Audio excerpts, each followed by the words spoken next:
nkuru, Imana idukunda kandi Imana ikiranuka, se w'umwami wacu Yesu Kristo. Turagushimiye igitondo cyiza cy'umugisha duhaye, tunejejwe n'Imana mu mutima kuko wabanye natwe, waraturinze, uraturinda aho twari turi ndetse n'ibyo twakoraga byose bo mu ruhande rwacu. Izina ryawe nirishimwe kandi rihabwe icyubahiro. Nyemerera Uwiteka Imana yacu, mbanze nsengera ijambo tugiye kuganira kuri uyu munsi muri iki gitondo cyiza cy'umugisha. Urukire kubana natwe, ingabo zo mu ijuru zitugote, ubwiza bwawe tubonera aha hantu, kandi amahoro yawe n'umugisha utanga bigumane natwe. Dusengeye Mwami Imana yacu itorero ryawe, dusengeye abakristo, dusengeye Mwami Imana yacu abayobozi bacu, dufatanyije umurimo wawe wo kwamamaza inkuru nziza y'agakiza, kuko tuzi neza yuko yatangiye umurimo mwiza muri twebwe izanawusohoza. Turagushimiye kubw'iyi tariki tugejejeho, turakwiragije kugira ngo ube hagati yacu, undinde muri uyu mwanya kandi umpereze ijambo ryo kuvuga kandi rikomeze imitima y'ubwoko bwawe. Nyemerera nce bugufi rwe hejuru kuri Imana idukunda, niko nsinze nizeye kubikoze mu izina rya Yesu, amen. Yesu ashimwe. Nejejwe n'Imana mu mutima kubw'uyu munsi ku itariki 22 z'ukwezi kwa karindwi 2026. Intego y'ijambo ry'Imana uyu munsi tugiye kuganiraho ni ugukorera Uwiteka wenyine. Ibi turabihuza n'ijambo ry'Imana dusanga mu byanditswe byera. Iyo turebeye hamwe igitabo cya Yesuwa, tubona uburyo Yesuwa yabwiraga abantu gukorera Uwiteka wenyine.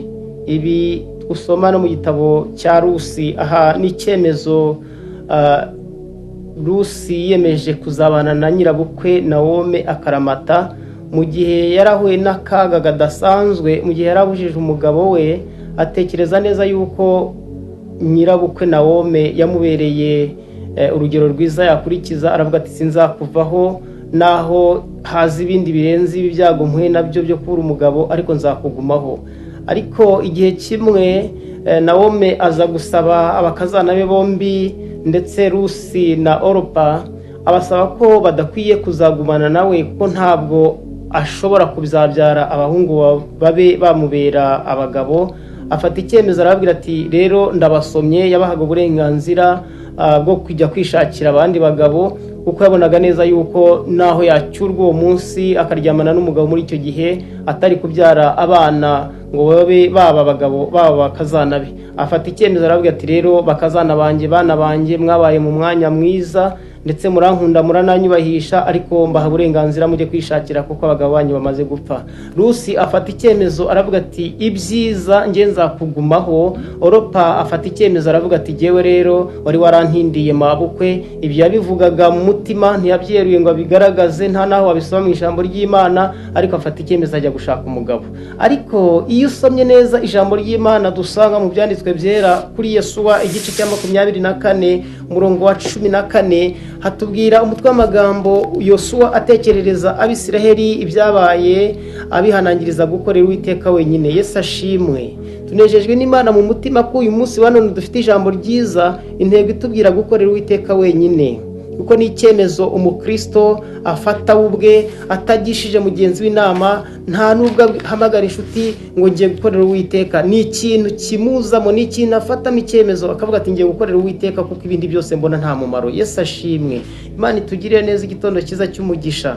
Yesuwa afata icyemezo aravuga ati uyu munsi ndababwira ukuri yuko dukwiye gukorera Uwiteka. We yari yafashe icyemezo abishishikariza n'abandi. Iyo usomye umurongo wa 14 hatubwira ngo nuko noneho mwubaho Uwiteka mu mukorere mu by'ukuri, mutaryarya kandi mukureho zamana basogokuruza banyu bakoreraga hakurya ya rwa ruzi no muri Egiputa. Mujye mukorera Uwiteka wenyine, kandi muba mutekereza ko ari bibi gukorera Uwiteka uyu munsi, nimwitoranyirize uwo muzakorera. Niba ari zamana basogokuruza bakoreraga hakurya ya rwa ruzi cyangwa imana z'Abamori bene iki gihugu murimo, ariko njye n'inzu yanjye tuzakorera Uwiteka.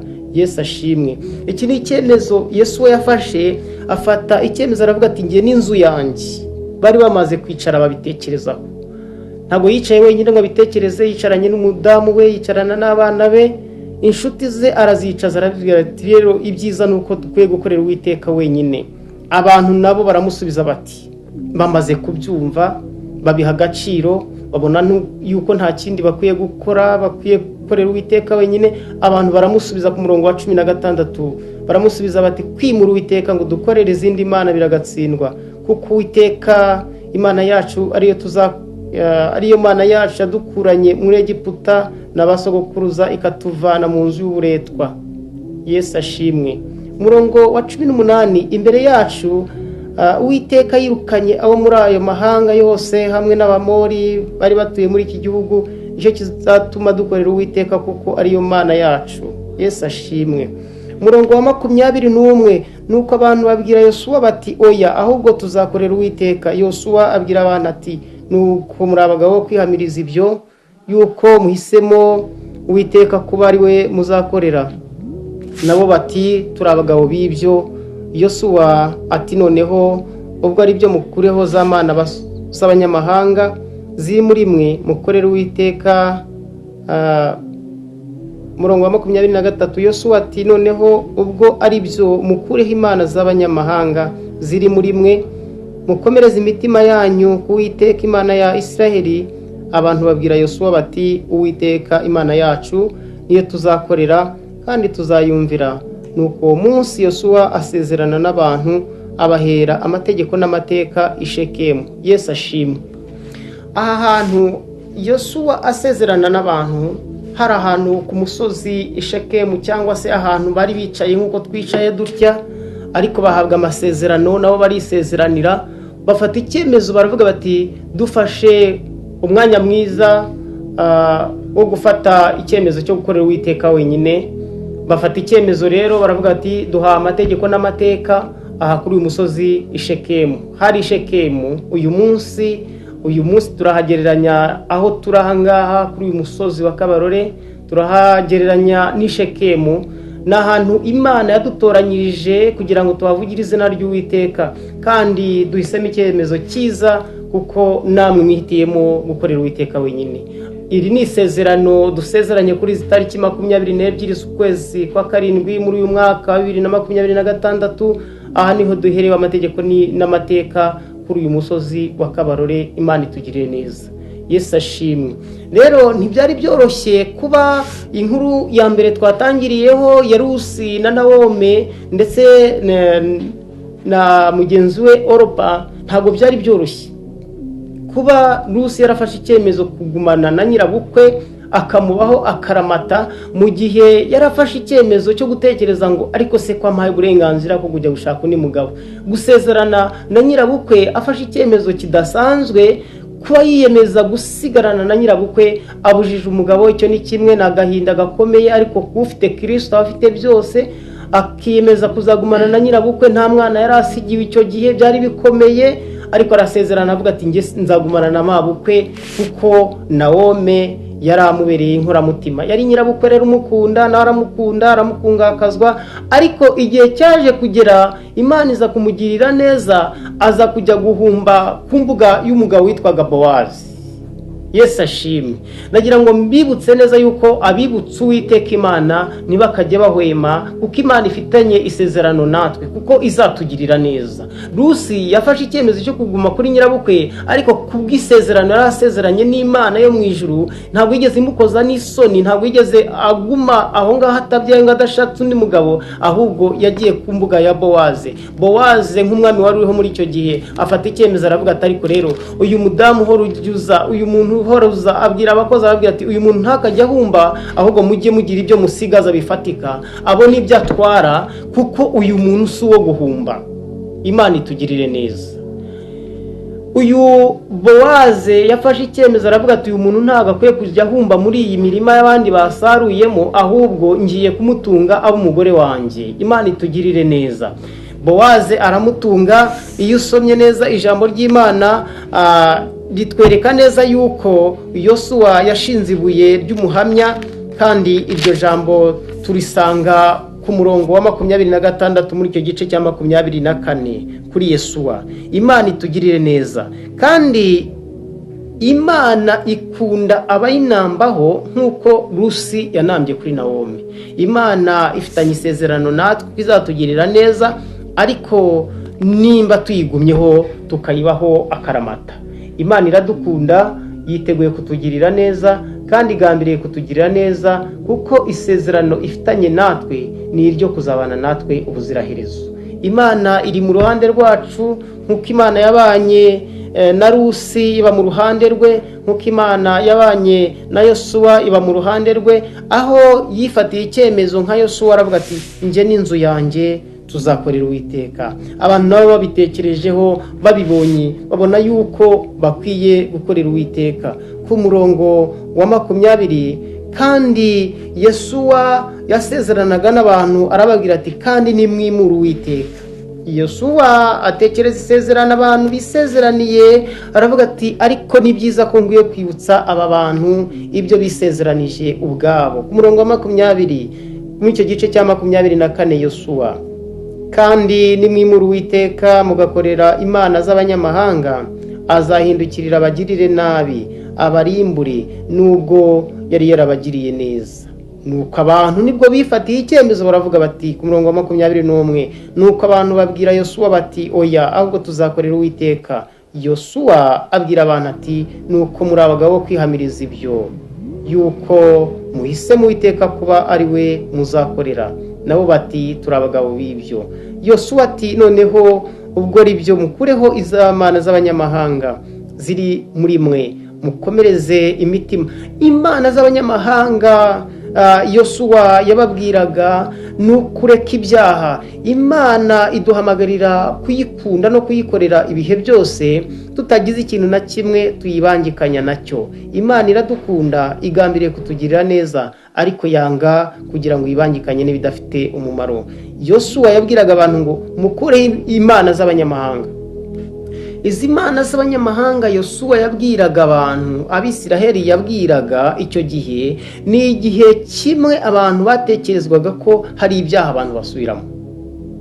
Turaha abantu bajya bagira uruhande bajya bahereramo, basanga umuntu akijijwe uyu munsi kuri izi tariki, ejo kuri 23 akongera akagira ibyo avangamo bidafite umumaro. Yosuwa arabwiraga ati ibi bintu umwanya wo gusubira inyuma rero, nimuhitemo neza mukorera Uwiteka, mudasubira inyuma, mudasubira mu byaha, mudasubira mu businzi, mudasubira mu byaha bitandukanye.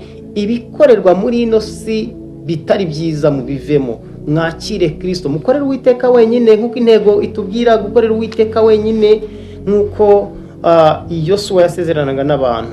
Imana itugirire neza. Dusoze ijambo ry'Imana tugira tuti Imana yiteguye kutugirira neza, nituyibaho akaramata, nituyinambaho nk'uko Rusi yanambye kuri Nawome. Imana yiteguye kutugirira neza nk'uko tugiye kuyigumaho, nk'uko Yosuwa yasezeranye n'abantu amategeko n'amateka bakayahabwa ku musozi Ishekemu. Uyu munsi twebwe tuyaherewe hano kuri uyu musozi wa Kabarore. Imana yiteguye kutugirira neza rero kuva ubu kugeza n'ikindi gihe cyose, kuko Imana iri mu ruhande rwacu. Imana yiteguye kutugirira neza. Twasoza rero tugira tuti Imana uyihitemo, nanjye nyihitemo, kuko Yesu yatubereye urugero rwiza twakurikiza, Rusi yatubereye urugero rwiza twakurikiza. Ku ruhande rw'abagabo, Yosuwa yari umugabo, Yosuwa yari umukozi w'Imana wubaha Imana yubahisha. Natwe dusenze ubw'uyu munsi, duri muri uyu mwanya twumva ijambo ry'Imana, turi ingeri zitandukanye, abagabo, abadamu, abasore n'abakobwa, abasaza n'abakecuru. Yosuwa twamugereranya n'abagabo barimo kumva ijambo ry'Imana uyu munsi, tukifatira icyemezo nk'abagabo, tukavuga ngo uyu munsi duhisemo gukorera Uwiteka, tukava mu byo twibwira tukagarukira Uwiteka, kuko ari we udushaka kuri uyu munsi, ni udushaka ibihe byose. Uruhande rw'abadamu bafata icyemezo kuri Rusi, wafashe icyemezo aravuga ati genzaba kuri mabukwe Nawome akaramata. Rero dusoze tuvuga tuti Imana ikomeze kudushoboza ibyo byose, kuko ntabwo twabyishoboza. Munyemerere dusenga Imana, twishimira ibyiza iduhaye, twiragiza n'abakozi b'Imana n'abantu b'Imana. Imana yemereye gufata umwanya wayo kuri uyu munsi. Imana ikabishimye ko tuvugana namwe kuri iri jambo, kandi namwe mwihitiyemo neza. Imana ibaho umugisha, kandi ikomeze kutwagura mu ntekerezo zacu no mu byo tugerageza gukora byose. Dusenge. Nanone Imana turagushimye, twatangiye ijambo ryawe tugushima, twagusabye kugira ngo uze kubana natwe mu ijambo. Urabikoze, uhimbazwe kandi uhabwe icyubahiro, ushyirwe hejuru rero, kuri Imana yo gushyirwa hejuru.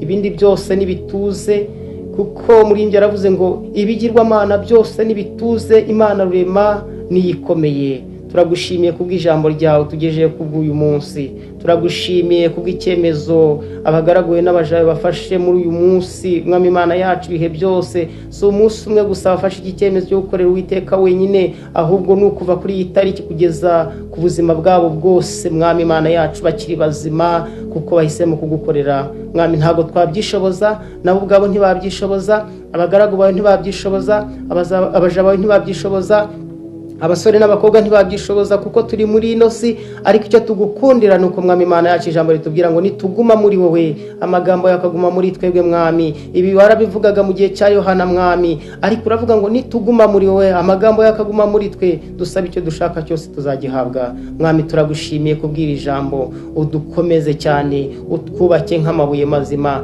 Kandi Mwami Imana yacu ntutujye kure Mwami, kuko turi mu kibuga cya Satani yitorezamo, ariko Mwami tuzi ko Yesu watsinze, azahora utsinda ibihe byose. Mwami ngwino turwanirire intambara, ngwino dushoboze ibyo tutakishoboza, ngwino tubere maso Mwami Imana yacu, kuko Umwami Imana yacu itubereye maso. Mwami turasenga bigakunda, turavuga bigakunda, turahamya bigashoboka. Mwami tuvuga ineza yawe Mwami, tukakwamamaza ibyacu bikamenyekana abantu batabizi. Mwami turagusabye rero kugira ngo uyu mwanya urukire kubana natwe, Umwuka Wera tuzeho, natwe turarindiriye nk'uko intumwa zawe zari zihuje umutima zirindiriye mu byakozwe n'intumwa arabitwereka. Kandi umuriri umanuka uvuye mu ijuru, buri muntu wese abasha gusobanukirwa. Mwami uhe gusobanukirwa ku bwoko bwawe, kandi Mwami uza bidatinze kugira ngo ugororere buri muntu wese ibikwiriye ibyo yakoze. Urakoze rero, ugize neza, tugukomeye amashyi kuko uri Imana yo gukomerwa amashyi. Mu izina rya Yesu niko senze nizeye, mu izina rya Yesu, amen.